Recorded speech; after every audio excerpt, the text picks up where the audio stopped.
शादी के बाद की वो पहली गर्म रात थी। मैं कमरे में थी, लाल चुनरी में, महकती सी।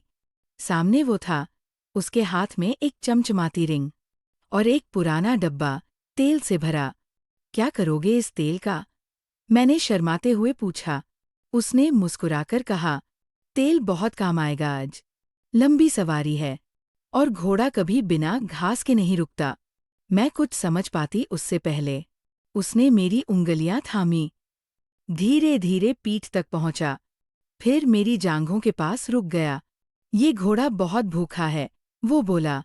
3 बार घास डाल चुकी हो, फिर भी इसकी भूख कम नहीं होती। मैं मुस्कुरा दी, पर दिल कांप रहा था। उसने घोड़े की पीठ पर तेल डाला, उंगलियों से मालिश करने लगा। तैयार हो जा, अब रेस शुरू होगी। और फिर सवारी शुरू हुई।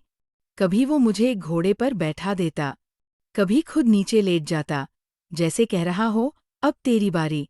मुझे थाम ले। घोड़ा जोर मारता, खाई में उतरता, फिर वापस बाहर आता। हर बार उसकी टापें मेरी रूह तक पहुंचती। घोड़ा बहुत तेज है, मैंने हांफते हुए कहा। अब मेरी खाई नहर बन चुकी है। संभाल पाओगे? उसने मुस्कराकर कहा। तेरे जैसी खाई में उतरना मेरी तकदीर है और घोड़ा कंट्रोल करना मेरी आदत। रात भर वो लाठी चलाता रहा।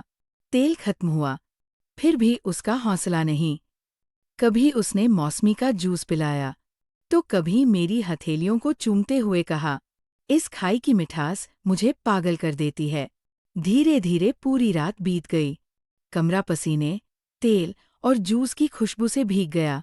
और मैं अब भी उसके सीने पर लेटी थी।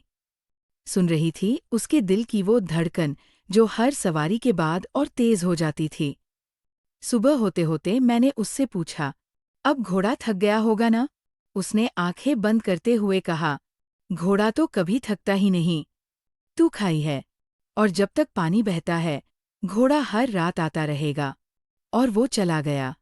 पर उसकी लाठी की गर्माहट, घोड़े की चाल और मौसमी के रस की मिठास मेरे अंदर अब भी बाकी है।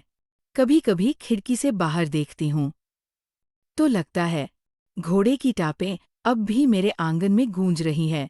शायद आज रात फिर कोई दस्तक दे, क्योंकि मेरी नहर अब भी बहती है और घोड़ा अब भी भूखा है।